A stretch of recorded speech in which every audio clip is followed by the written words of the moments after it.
bọ́m ti jẹ.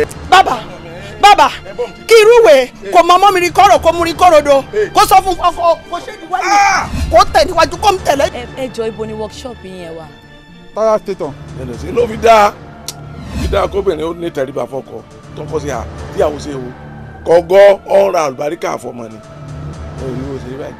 àtìlẹ́ àtọ̀nà àti gbogbo àtúbọ̀tán yóò ga kẹta ẹ dákun fún kámọ́tò yìí ni nígbà tẹ wá ní kílè mọ àwọn mọ́tò ọlọ́mọdé kárí kò ṣe dáadáa owó nábò ká. ṣé mi ò sanwó ṣọ́ọ̀bù fún yín ni ẹ̀ẹ́dẹ̀ gbọ́dọ̀ tó báyìí lórí mi ẹ̀kọ́ ẹ̀ sanwó ṣé tó yẹ pé bẹ́ẹ̀ ṣe déyàwó yín lókòwò nìyẹn tí òkòwò délé ṣé ẹ̀ ní bínú.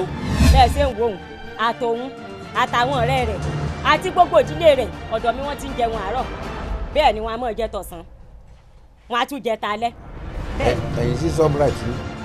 àṣírí ọdún ọlọ́rọ̀ rẹ o ẹ̀wọ̀ rẹ tó ń dalẹ̀ o. kí ló bàjẹ́ lára yín ẹgbẹ́ rẹ pánudẹ́jọ́ kí ló yà àgbàdo lẹ́nu tí a yanu òsì kalẹ̀.